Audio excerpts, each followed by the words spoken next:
Hola, ¿qué tal? Bendiciones, ¿cómo están? Me da mucho gusto poderles saludar y por este medio que aprendamos juntos sobre la palabra de Dios en un discipulado, en una enseñanza.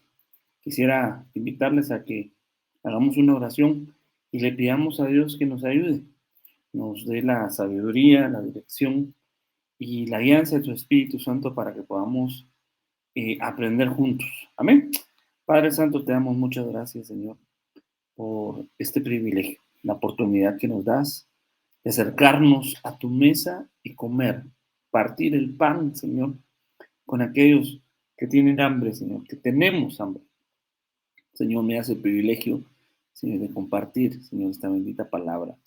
Te ruego en el nombre poderoso de Jesús, me ayudes, que mi boca, Señor, sea una expositora, Señor, pero que la palabra venga de tu corazón, Señor. Te ruego que nos ayudes, Señor, a seguir aprendiendo, Señor, a que nunca nos cansemos o creamos que ya lo sabemos todo, Señor, sino que seamos unos discípulos eternos, Señor, que siempre, siempre estemos atentos a tu palabra.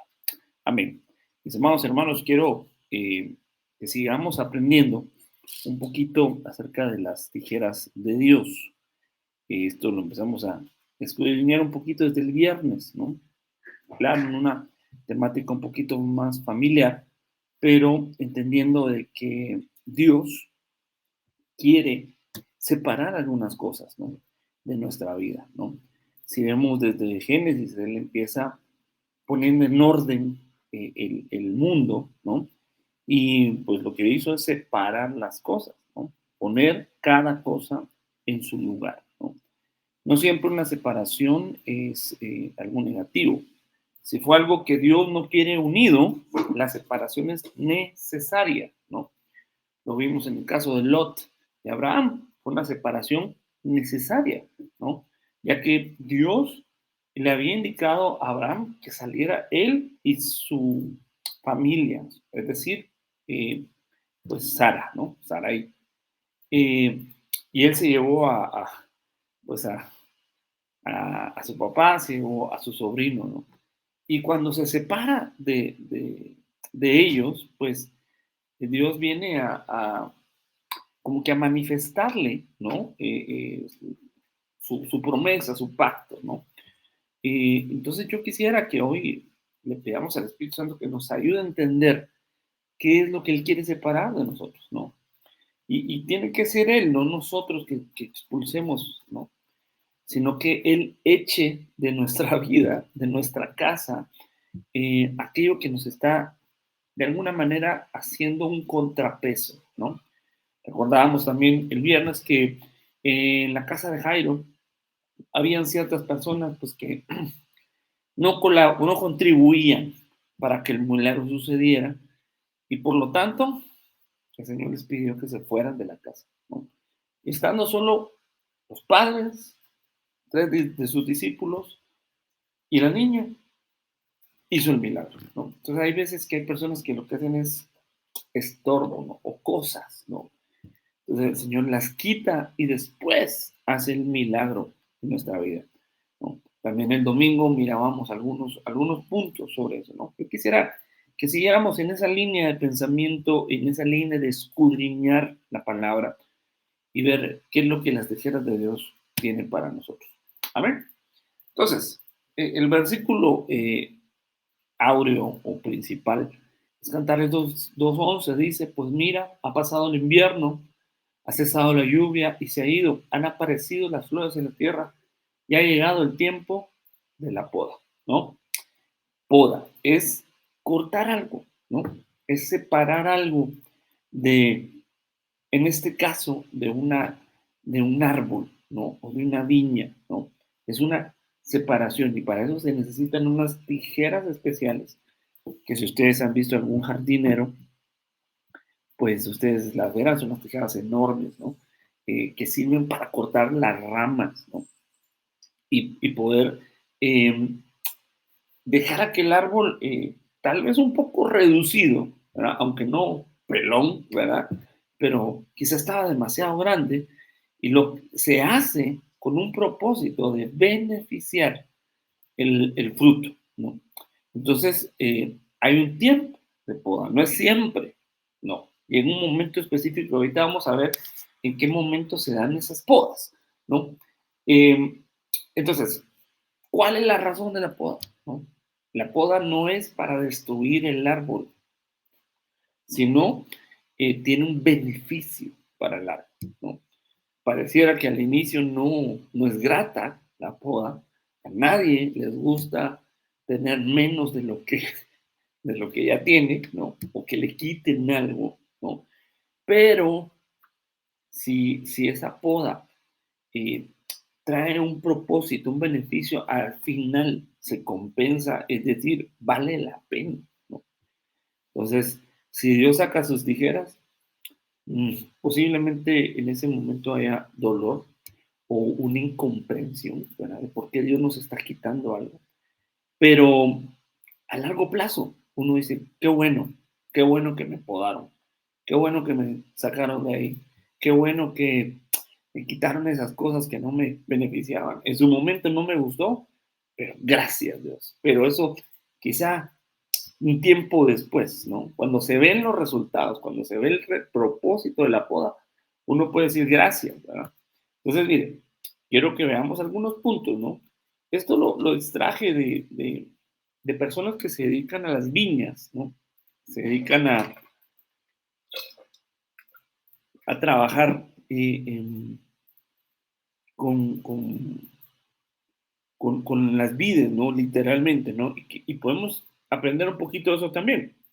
La primera poda que se hace en una vid es una poda de formación. Y eso se da al inicio de la vida de una vid, ¿no? ¿Por qué? Porque una vid es una enredadera. Eso quiere decir que si no se le da forma, agarra para todas direcciones, ¿no? Y es necesaria irla guiando, ¿no? Irla formando, darle una estructura a aquella planta, ¿no? ¿Por qué? Porque en un viñedo no solo hay una vid, hay muchas, ¿no? Entonces, si usted ha tenido la oportunidad de ir a un viñedo, hubiera estado ideal que yo le pusiera una foto. En Querétaro es una zona donde se producen vinos, ¿no? Usted podría ir aquí cerca a ver cómo los hacen. Entonces, regularmente tienen un orden, ¿no? Van en una hilera, ¿no?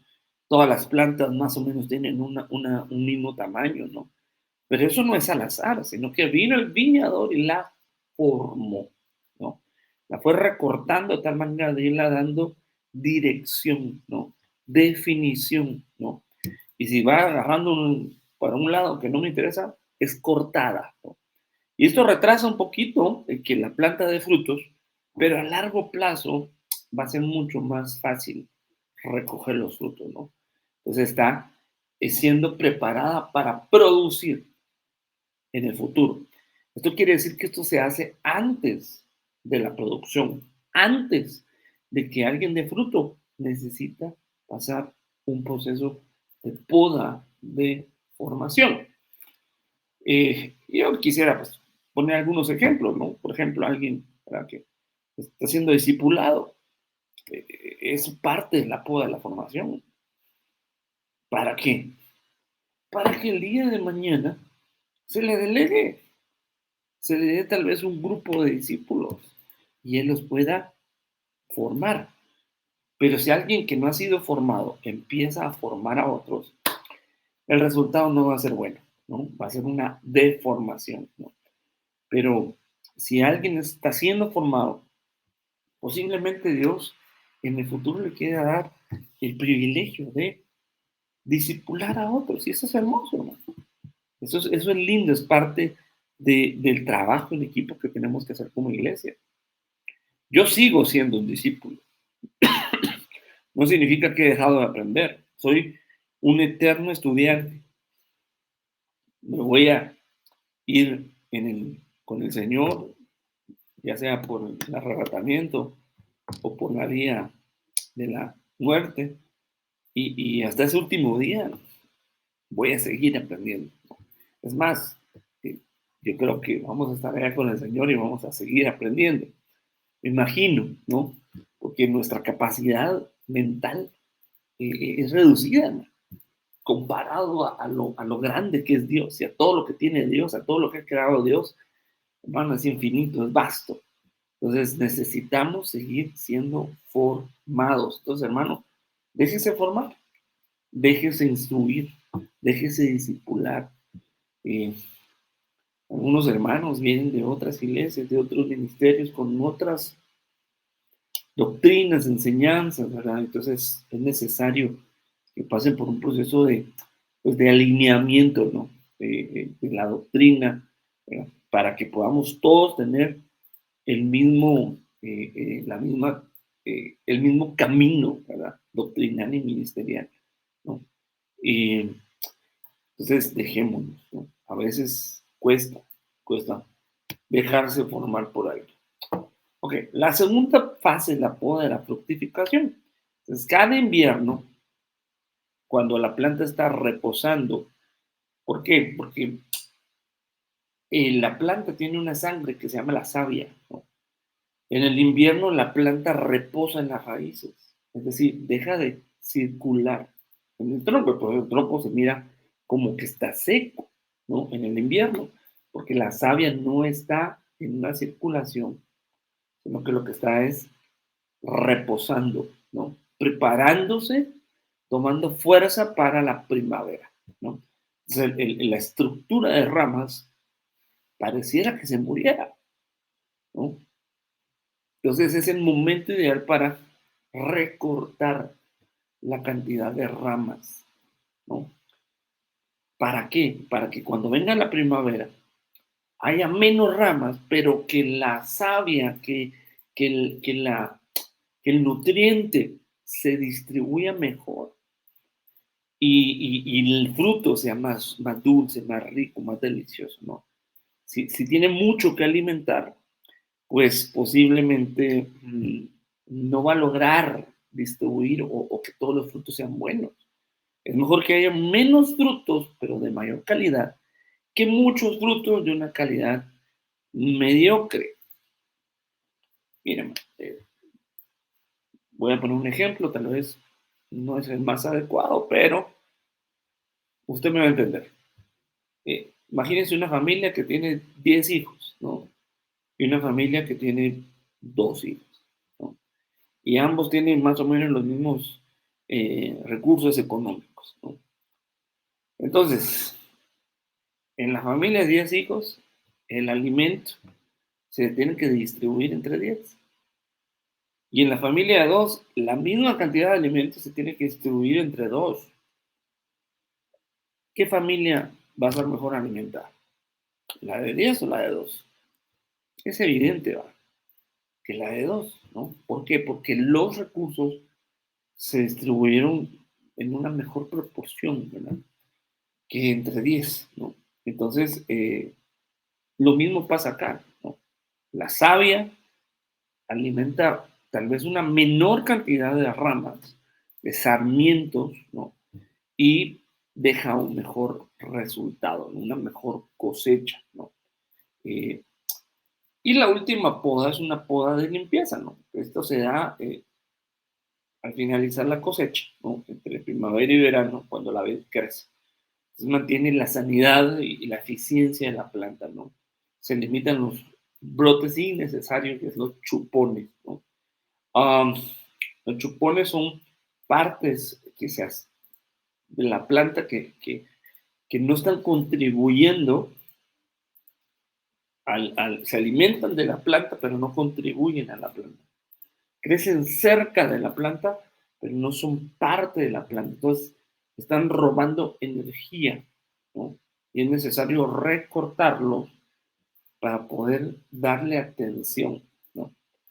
Eh, no sé, por ejemplo, ¿va? Que en una casa, ¿va? Que esté un primo, ¿va? Y se le estén dando los recursos al primo y no a los hijos, ¿no? Y de pronto el primo pues, va a agarrar su camino, ¿va? Y no va a ser parte de la familia, ¿no? Entonces lo mejor sería esos recursos dárselos a los hijos, ¿no? Entonces la planta al ser podada, al ser limpiada, madura, ¿no? y se le protege contra plagas. Esto estamos hablando un poquito acerca del proceso natural, pero creo que podemos extraer algunas enseñanzas espirituales, ¿no? De la misma manera que el rey eh, miraba las hormigas, ¿no? Que es un proceso natural, había una enseñanza espiritual al ver la hormiga, ¿no? Bueno, poda de fructificación, lo podemos ver en Salmos Juan capítulo 1, Juan capítulo 15, versículo 1. Se me están cruzando los números. Yo soy la vid verdadera, mi padre es el viñador, todo sarmiento que en mí no da fruto lo quita, es decir, lo poda. ¿Para qué? ¿Verdad? Todo sarmiento que en mí no da fruto lo quita. Ojo, ese es separado. Y todo el que da fruto lo poda para que dé más fruto. Lo recorta, ¿no? Entonces, lo que no está dando fruto va a ser quitado y va a ser echado al fuego. Ese es el destino del que no da fruto, hermano. Entonces, si alguien está en esa condición, yo estaría preocupado, estaría pidiéndole a Dios, Señor, dame aunque sea un fruto, porque está recibiendo nutrientes, está recibiendo bendición, está recibiendo palabras, está recibiendo unción, está siendo alimentado por Dios. Dios espera frutos. Y los que están dando frutos, Dios espera más frutos, ¿no? Por eso es necesario la poda. Entonces, si hemos dado frutos, que yo creo que sí, Dios nos va a podar para que demos más. Eso quiere decir que no hemos alcanzado nuestro máximo potencial. Hemos crecido, hemos avanzado, pero creo que podemos dar más. No económicamente, sino en todo sentido. Entonces, es necesario ser podado. ¿No? Otro propósito de la poda es que si algo está mal, que no se extienda al resto, ¿no? Si algo está enfermo, si algo tiene plaga, si algo está contaminado, es necesario cortarlo para que el resto del cuerpo de la planta no se contamine. Y eso vamos a ver algunos pasajes, hermano, pero en términos médicos, hermano, muchas veces es necesario extraer una parte del cuerpo que ya no se puede recuperar, ¿no? Que ya no se puede sanar, salvar, pero es preferible extraerla, ¿no? En algunos casos de cáncer o algunas enfermedades, ¿verdad? Que tienen que eliminar alguna parte del cuerpo, porque si no, se extiende, ¿no? Por ejemplo, en el caso de la gangrena, ¿no? Una parte del cuerpo ya se perdió. Es necesario cortarla, amputar, porque si no se hace, se va a extender y aquella persona va a morir, ¿no? Entonces, la poda lo que hace es preservar, prevenir que el mal se extienda, ¿no? Eh, Hay un dicho popular que dice que una manzana podrida termina pudriendo a las demás. Pues, ¿qué hay que hacer? Sacar la manzana podrida, ¿no? Podarla, extraerla. Bien, seguimos. Eso es lo que le estaba diciendo anteriormente. Entonces, todo lo que Dios nos ha dado, todo lo que hemos recibido de parte de Dios, en algún momento se nos puede pedir de vuelta. En alguna oportunidad Dios puede decir, ¿sabes qué? Eso que te di, no necesito que me lo regreses, ¿no?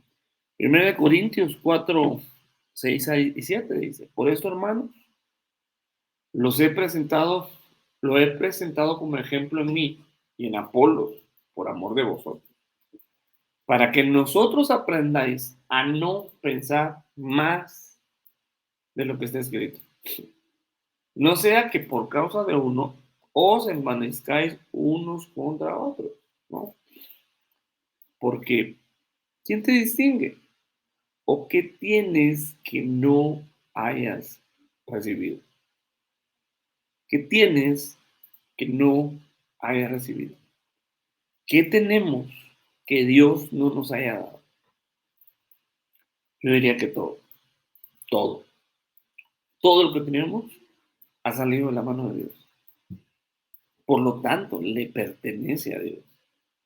Pero Él lo pone bajo nuestra administración, bajo nuestra mm, oikonomos, nuestra economía. Entonces, uno puede eh, decidir con lo que Dios nos ha dado, ¿no? Y es válido, pero no se nos olvide que no es nuestro, sino que es de Dios. Y todo el que recibe algo, Dios más adelante le demanda lo que le recibe. Y cuando Dios te da algo, no espera que le devuelva lo que Él te dio, sino que Dios espera que le des más o mejorado, ¿no? Pero las cuentas que vamos a dar a Dios, si le devolvemos lo que Él nos dio, creo que no vamos a ser aprobados. Él espera más o mejor, ¿no? Si nos dio algo, le vamos a devolver algo más desarrollado, digámoslo así. Hace un tiempo, no fue acá en Querétaro, sino fue en otro lugar. Llegaron unos hermanos, cuales empezamos a trabajar con ellos, empezamos de alguna manera, a caminar junto a ellos, ¿no? Y a discipularlos y a trabajar en sus vidas, ¿no? Y pues Dios hizo una obra muy bonita en esa familia. Pero al tiempo,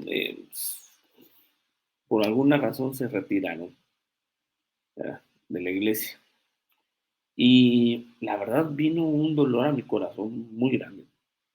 Me sentí muy eh, triste, no enojado, pues, pero no entendía exactamente por qué estos hermanos se estaban retirando, porque no había una razón de peso, ¿verdad? No había habido un problema grave, simplemente se iban, ¿no?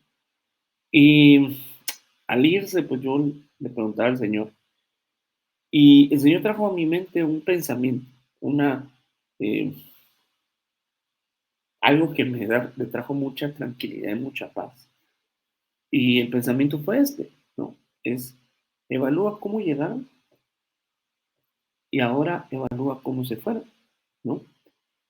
¿Cómo llegaron? No, pues venían muy mal, venían con mucha necesidad, eh, su condición no era buena delante de Dios, ¿verdad? Algunos ni siquiera eran convertidos. ¿Y cómo se van? No, pues se van discipulados, formados, van con un crecimiento espiritual, van bien, pues, ok. Yo creo que ese pensamiento que vino a mi corazón, creo que de parte de Dios, me trajo tranquilidad y paz, ¿verdad? Porque se van mejor de lo que llegaron, ¿no? Ahora, si se hubieran ido peor de lo que llegaron, ahí sí yo creo que Dios va a pedir cuentas y va a traer tal vez alguna reprensión, ¿no? Entonces, cuando Dios nos da algo, nos da para que lo trabajemos, lo formemos, lo hagamos crecer, para después devolvérselo a Él. Es doloroso. Yo me imagino que un árbol, pues, no es el rato que le quiten los frutos, pero es el propósito del árbol, ¿no? El viñador es el dueño. Él es el dueño de las ovejas, Él es el dueño de la iglesia, Él es el dueño de todo, el dueño de nuestra vida. Y espera algo de nosotros, ¿no? Entonces, ¿qué tenemos que Dios no ha sido el que nos lo dio, el que nos lo prestó? Claro, duele. Duele la ofrenda, duele, hermano. Eh, si no duele, yo creo que no es ofrenda, no es entrega, no es un sacrificio. Si no duele, no es un sacrificio. Muy bien, sigamos. Entonces vemos esto, lo vimos también un poquito el domingo, ¿no? En Daniel capítulo 4, versículos 11 y 12. Esta es la visión de Nabucodonosor. Dice, el cual gritó fuertemente, o sea, el ser viviente que vio Nabucodonosor, ¿no? Creo que fue un vigilante. El cual gritó fuertemente, derribad el árbol, cortad sus ramas, desmochad su ramaje, desparramad sus frutos, retírense las bestias de su sombra y los pájaros de sus ramas. Mira, esto tiene que ser una poda, pero una poda intensa, ¿verdad? Fuerte. Pero dejad en tierra el tocón con sus raíces, que sea atado con cadenas de hierro y bronce entre la hierba del campo. Caiga sobre él el rocío del cielo y comparta con las bestias salvajes el suelo. Mire qué terrible. Nabucodonosor tuvo un reino excepcional, grandísimo. Pero Dios le advirtió lo que iba a pasar, que él se iba a volver soberbio. Él iba a creer que el reino le pertenecía a él, que el reino había alcanzado esa grandeza debido a Nabucodonosor. Y ahí entendemos, hermano, que el reino Dios se lo había dado a este hombre. Él era administrador. Él era, por decirlo así, pues en ese caso, un siervo de Dios. Porque el reino era de Dios. Es más, dentro de ese reino estaba dominado el pueblo de Israel. Dios había usado a Nabucodonosor como una especie de látigo para reprender a Israel. Pero Nabucodonosor no entendió que la gloria se le tenía que dar a Dios. Y se atribuyó a sí mismo esa grandeza. Y entonces pasó esto. Fue podado. Entonces, hermanos amados, la poda, creo yo, pues, eh, lo que creo yo, pues, que nos tiene que enseñar es un poco de humildad, o bastante. Que entendamos que no somos nadie, que somos hombres, que somos servidores, que nada es nuestro, que todo es de Dios. Y que si algo tenemos, es porque Dios lo puso en nuestras manos. Y que no podemos volvernos arrogantes, soberbios, eh, altivos, ¿no? Y creer que, que, que somos muy buenos, que somos muy gallitos. No, esta experiencia, esta poda, nos debe enseñar, hermano. Nos debe enseñar a poner los pies en la tierra y a reconocer que todo es de Dios y Dios se lo da a quien Él quiere dárselo, pero sigue siendo de Dios.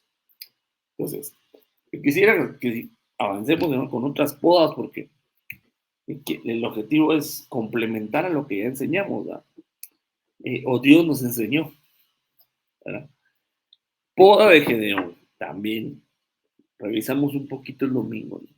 Entonces se levantó temprano Jerobal, es decir, Gedeón, y todo el pueblo que estaba con él, y acamparon junto a la fuente de Jarod. Y el campamento de Madián estaba al norte de ellos, cerca de la colina de Moré, en el valle. Y el Señor dijo a Gedeón: el pueblo que está contigo es demasiado numeroso para que yo entregue a Madián en sus manos. No sea que Israel se vuelva orgulloso diciendo: mi propia fuerza me ha librado. Ahora pues proclama a los oídos del pueblo diciendo: cualquiera que tenga miedo y tiemble, que regrese y parta del monte Galaad. 22,000 personas quedaron, perdón, 22,000 personas regresaron, pero quedaron 10,000. Entonces lo que mirábamos el domingo es que Dios quiere recortar para que no nos volvamos soberbios. Pero una de las características que Él va a recortar de nosotros es el miedo. Porque el miedo, hermano, es un estorbo para el crecimiento. El miedo es un estorbo que tenemos para desarrollar la obra que Dios nos dio. Dios nos ha dado una misión, Dios nos ha dado un encargo, pero muchas veces tuvimos miedo, así como que el hombre, miedo de la mina que le entregaron, del talento que le entregaron y lo enterró. ¿Por qué? Por miedo, porque tenía un falso concepto de su Señor. Entonces, Dios quiere podar el temor, quiere quitarnos el temor que nos detiene, que nos paraliza. Si Dios nos ha dado una comisión, ciertamente no es para que fracasemos, no es para que naufraguemos. Dios nos ha dado una comisión para que tengamos éxito, pero muchas veces el miedo es un estorbo y ese miedo necesita ser podado. Todo el que tenga miedo, que se vaya, ¿no? Esto el domingo explicamos un poquito más de eso. Entonces, así fue el recorte. La poda de Gedeón fue de 22,000. Se fueron los miedosos, quedaron 10,000. Estos 10,000 los llevaron a las aguas y ahí en las aguas los probaron. Y solo 300 pasaron la prueba de Dios. Entonces luego Dios nos lleva ante el río de su palabra. ¿Cuál es la actitud que tenemos ante la palabra de Dios? Yo creo que en algún momento, no sé si fue aquí o en otro lado, el Señor nos enseñó las actitudes que tenemos que tener ante la palabra. Vamos a ir a revisar ese tema, ¿verdad? ¿Qué actitud tengo?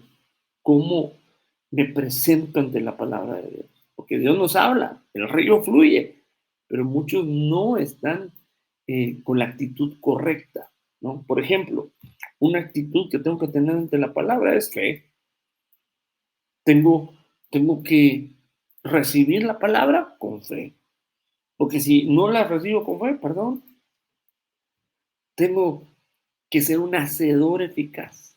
O sea, recibo la palabra, pero tengo que ponerla por obra.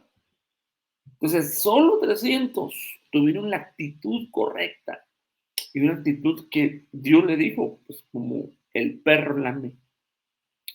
Entonces, el perrito, usted sabe, hermano, tiene ciertas características que no las vamos a detallar hoy, pues, pero ellos lamieron como perros. Entonces, ciertas características positivas que tiene este animal, podríamos aprender de él, ¿no? Para poder ser de los 300, ¿no? Pero le hizo una poda terrible, ¿no? A Gedeón. Le dejó 300. Si hacemos las cuentas, de 22,000 a 300, ¿qué porcentaje será? Yo creo que menos del 1%, ¿no? Porque, digamos, un 10% son 2,000, ¿ah? Entonces, de 2,000, ¿cuánto sería el 10% de 2,000? Pues serían 200, ¿no? Como el 1 punto y algo por ciento, ¿no? Prácticamente le quitó todo. Pero Dios puede hacer cosas grandes, ¿no? Con 300. No necesita grandes cantidades. Dios necesita, lo que necesita es que creamos en lo que Él nos ha dado, en lo que Él nos ha dicho. Él no necesita que creamos en nosotros mismos siquiera, hermano, sino que creamos en su palabra. Y al creer en su palabra, decir, bueno, si Dios me lo dio a mí, es porque algo Dios quiere conmigo, ¿ah? Si Dios me llamó a mí, es porque me va a dar la victoria. Aunque yo veo mi capacidad limitada. Entonces, hermanos amados, muchas veces Dios nos va a pedir proezas con pocos recursos.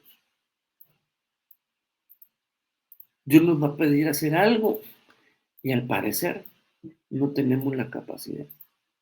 ¿Sabe por qué? Porque Dios lo que quiere decir, nos quiere enseñar es, confíen en mí. Todo exceso de confianza, bueno, Y eso le pasó a David. Segunda de Samuel 24:2. Entonces el rey dijo a Joab y a los jefes del ejército: vayan por todo el país y cuenten a todos los hombres en edad militar. Creo que esta versión es la lenguaje actual, ¿no? Eh, para que yo sepa cuántos soldados tengo. Miren la actitud. El propósito del censo era saber cuántos soldados tengo. No, no cuántos soldados son de Dios, ¿verdad? ¿Cuántos soldados son míos? Porque quería medir su capacidad militar para hacer cuentas si iba o no a la batalla. Porque dependiendo de la cantidad que él tenía que calcular la cantidad que tenía el otro y ver si iba o no subía a la batalla. Pero en realidad, hermano, lo que tenía que determinar si él iba o no a una batalla, había una figura de Dios sacerdotal, profeta de Dios, al cual el rey tenía que consultar. Y tenía que venir y decir: profeta, te pido que busques al Señor y nos digan si vamos o no subimos a la batalla. Y en ocasiones el Señor les decía: suban, porque yo les entregaré el enemigo a sus manos. Y en otras ocasiones Dios les decía: no suban porque van a perder. Entonces mejor busquemos alternativas pacíficas, ¿no? Porque no vamos a ganar. No ofrezcamos resistencia, busquemos otra forma, pero no era subiendo a la batalla. Entonces, lo que David estaba haciendo acá es como un estratega militar, ¿verdad? Haciendo cuentas, si él podía o no por sus propias capacidades. Hermanos amados, esto desagradó a Dios, esto trajo muerte, esto trajo una poda terrible, porque al final tardaron 9 meses en contar a todos 1.300.000 soldados.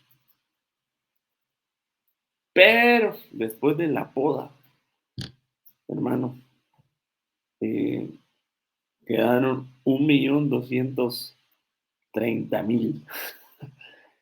Ok, 70.000 Dios los cortó. ¿Por qué? Por el exceso de confianza.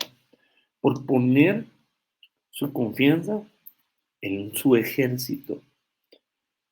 Hermanos amados, la palabra de Dios nos deja muy claro que no importa la cantidad de guerreros que tenga el ejército, la victoria viene del Señor.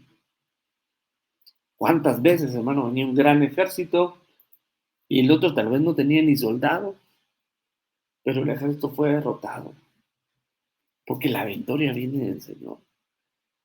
Hay un pasaje que dice que no es con espada, que no es con ejército. De hecho, lo cantábamos, ¿verdad? No es con espada ni con ejército, sino con su Santo Espíritu. ¿Qué importa si Faraón trae carros, jinetes? ¿Qué importa? Claro, como yo no estuve ahí, ¿va? Tal vez, ¿va? Pero al leer la escritura veo que no importa, porque el que está con nosotros es el Señor. Entonces, aunque se levante un ejército contra ti, aunque venga contra ti, hermano, un enemigo que parece que no podemos derrotar, no confíes en tus capacidades humanas. Perdón, pues no confíes en lo que Dios te ha dado. Confía en Dios. Confía en el Señor. Y dile: Señor, mira, este ejército, este enemigo es poderoso. Pero si tú estás conmigo, yo lo voy a enfrentar. Pero si tú vas conmigo y si tú me vas a dar la victoria. Tenemos un amigo que tuvo un sueño o una visión, no sé, pero nos contaba que estaba siendo perseguido por un ejército, por un adversario, y venía por un camino corriendo y el enemigo detrás de él, cuando de pronto él topó con una pared enorme y dijo, no, pues aquí quedé. Entonces algo le dijo, mira hacia arriba. Y cuando él vio hacia arriba, se dio cuenta que la pared era la sandalia de un gigante que estaba ahí. Y ese gigante era Dios. Y cuando él se volteó a ver dónde venían sus enemigos, ya no los vio. Al ver al que está con nosotros, hermano. Yo no sé qué problema estés enfrentando. No sé cuál es el gigante, el ejército que se ha levantado contra ti. No lo sé. Seguramente es terrible, poderoso. Lo que sí sé es quién es tu Dios y quién es mi Dios. Y que si Él está conmigo, también está contigo. Confía en Él. Y el Señor, yo por mí mismo soy un caso perdido. Pero si tú estás conmigo, soy un más que vencedor. Entonces, a veces Dios nos poda para que aprendamos a depender de Él. Fíjense que también Dios nos pide hacer algunas podas en nuestro cuerpo. Esto es posiblemente otro tema, fíjense. Y quizá no lo vamos a desarrollar completamente hoy. Vamos a ver si lo desarrollamos con detenimiento en otras. Si Dios lo permite, en otro discipulado. Pero hay veces que Dios necesita recortar algo en nosotros, ¿no? Y obviamente es simbólico, es algo espiritual, no es algo literal, pero el Señor le pedía al Señor, a sus discípulos, quiero que corten algo. ¿Verdad? Ya no era precisamente que Dios lo iba a cortar, sino que nosotros mismos tenemos que cortar. El caso anterior fue Dios, fueron las tijeras de Dios las que cortaron del pueblo. Pero ahora es Dios el que nos dice a nosotros, quiero que tú lo cortes. Entonces el grado de dificultad incrementa. Porque cuando Dios corta, pues, ¿no? Querramos o no querramos, va a suceder. Y lo único que tenemos es que quedarnos quietos. Pero cuando Él nos dice, quiero que tú hagas la poda, ah, es más difícil, ¿no? Y especialmente no podar a otros, sino podarnos a nosotros mismos. Entonces, mire, quiero que me acompañe a Romanos 2:28. Yo creo que con este pasaje vamos a quedarnos para dejar la introducción en una próxima oportunidad, ¿no? Y seguir escudriñando esto. Romanos 2:28 dice, porque no es judío el que lo es exteriormente, ni la circuncisión es la externa, en la carne, sino que es judío el que lo es interiormente, y la circuncisión es la del corazón, por el espíritu, no por la letra. La alabanza del cual no procede de los hombres, sino de Dios. Entonces, la circuncisión, hermano, de literal, ¿no? Que se tienen que hacer los hombres, um, es una son prefigura de lo que Dios quiere hacer en nosotros ahora, que ya no es una circuncisión física, sino una circuncisión del corazón. Por eso yo a veces mm, tengo amigos, ¿verdad?, que quieren practicar ciertos ritos o mandamientos del antiguo pacto. Por ejemplo, guardando el día sábado, ¿no? Y me dicen, no, ustedes no están bien porque no están cumpliendo la ley, que no están guardando el sábado, según ellos, ¿no? Y yo les digo, pues es que el que quiere cumplir la ley y falla en uno solo, está incumpliendo toda la ley, ¿no? ¿No? Con un mandamiento que incumpla, ya falló en todo, ¿no? Entonces yo les pregunto, si guardas el día sábado, también tienes que circuncidarte físicamente. ¿Y usted cree que lo hace? Obviamente no. Entonces, ¿cómo quieren guardar un mandamiento y no guardar este? No, no puede ser. No, no se puede guardar la ley. Literalmente no la podemos cumplir, ¿no? Y eso eh, era lo que estaban viviendo ellos. Habían gentiles que estaban entrando al reino de Dios, que estaban entrando al evangelio, y los judíos de la época querían circuncidarlos, querían que ellos empezaran a guardar los ritos que les fueron ordenados a ellos. Entonces el apóstol dijo, no, no, no, no, no es así. La verdadera circuncisión, la que Dios quiere, la del corazón. Y quitar y circuncidar es quitar la carne, es quitar el exceso de carne del corazón. Eso es una poda. Se necesitan unas tijeras. Es decir, mi corazón tiene demasiada carne. Soy demasiado carnal. Dice el Señor, necesito una circuncisión.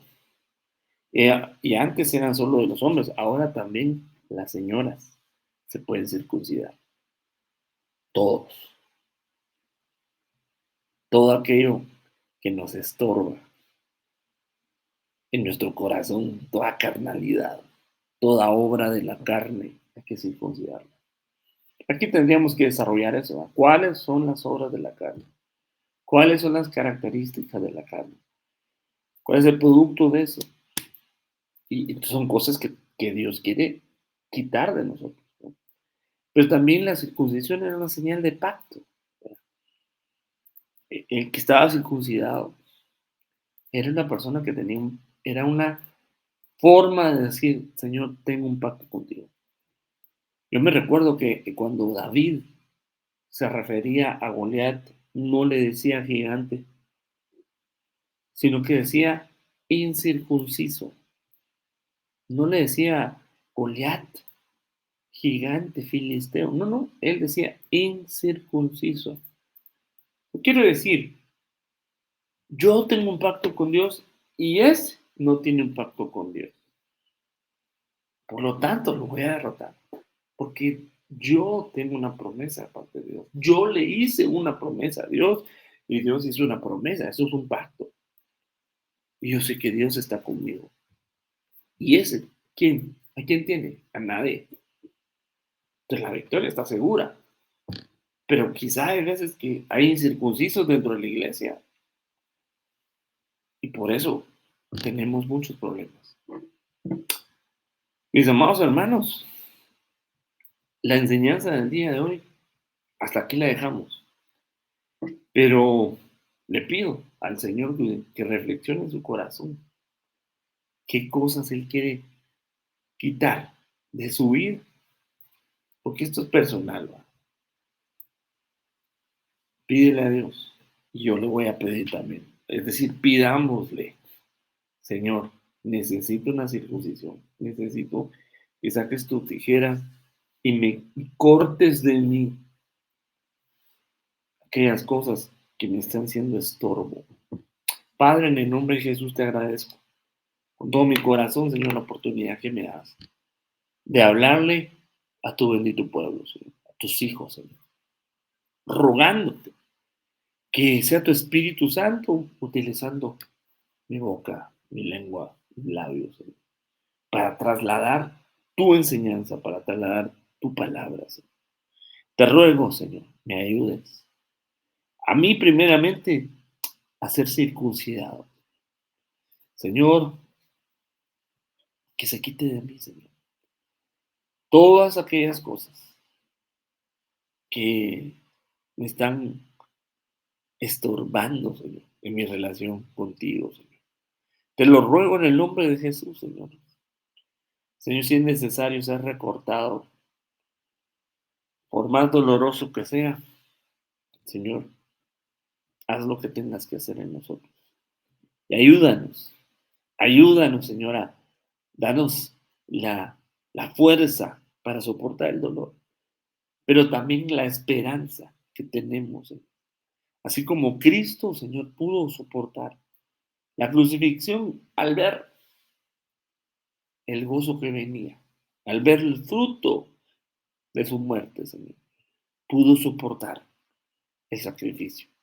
Te ruego, Señor, que podamos soportar la poda, al entender, Señor, que viene algo más grande para nosotros, que viene algo mejor para nosotros, que viene fructificación, que viene formación, que viene limpieza. Eso vamos a ser mejorados y poderte entregar a ti, Señor, un fruto agradable, dulce. En el nombre precioso de Jesús te pido que bendigas a tu pueblo, a tus hijos, Señor, en todo lugar donde me estén escuchando, Señor, bendícelos, Padre, en el nombre de Jesús. Quisiera que pedirles un favor, ¿verdad? Que de alguna manera usted me deje una señal de que vio la enseñanza. Póngame ahí en los comentarios una reacción, ¿no? Ahí en las redes para que yo sepa quiénes están recibiendo la enseñanza.